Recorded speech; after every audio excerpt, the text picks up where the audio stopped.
In this video, I'm going to share with you the 3 ways that you can self-regulate your emotions, especially if you're a trauma survivor. Hi, my name is Ruth Michalsen with Ruth Hong Art, and I am a mixed media artist with complex PTSD. Like myself, folks with complex PTSD have difficulty managing their emotions, and so I will share with you some of the things that I do to help me manage my emotions during my trauma recovery.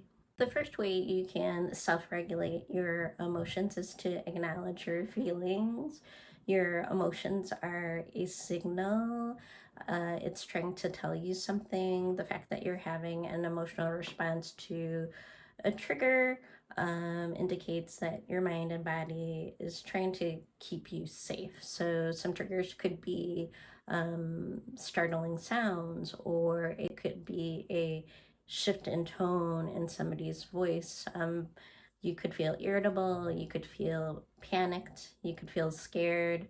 For me, when I start to feel triggered, oftentimes it could be just simple feedback that I receive from somebody. So I perceive it as criticism really when it's more likely just valuable input. When you acknowledge how your mind and body feels, then the intensity of those emotions lessens over time. The second way that you can self-regulate your emotions is to not judge your emotions.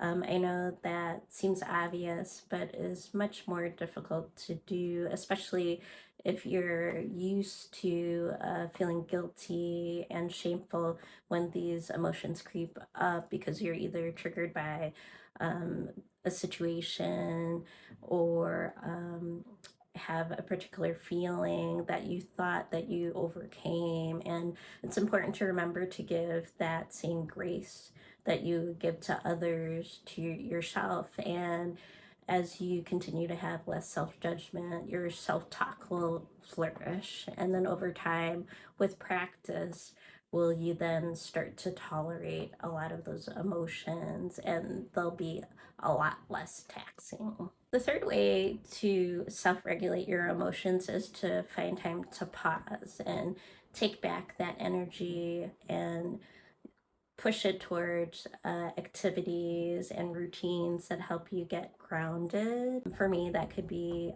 hiking with my children, enjoying time outdoors, coloring and creating art, and journaling for me is really helpful, especially when you get a chance to do a brain dump on paper. You can kind of sift through those cognitive distortions and reframe a lot of those limiting beliefs.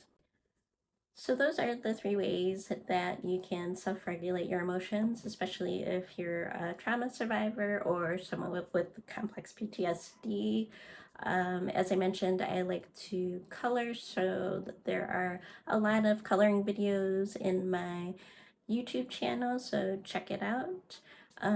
Thank you again for watching. My name is Ruth Michalsen with Ruth Hong Art, and I'll see you back here.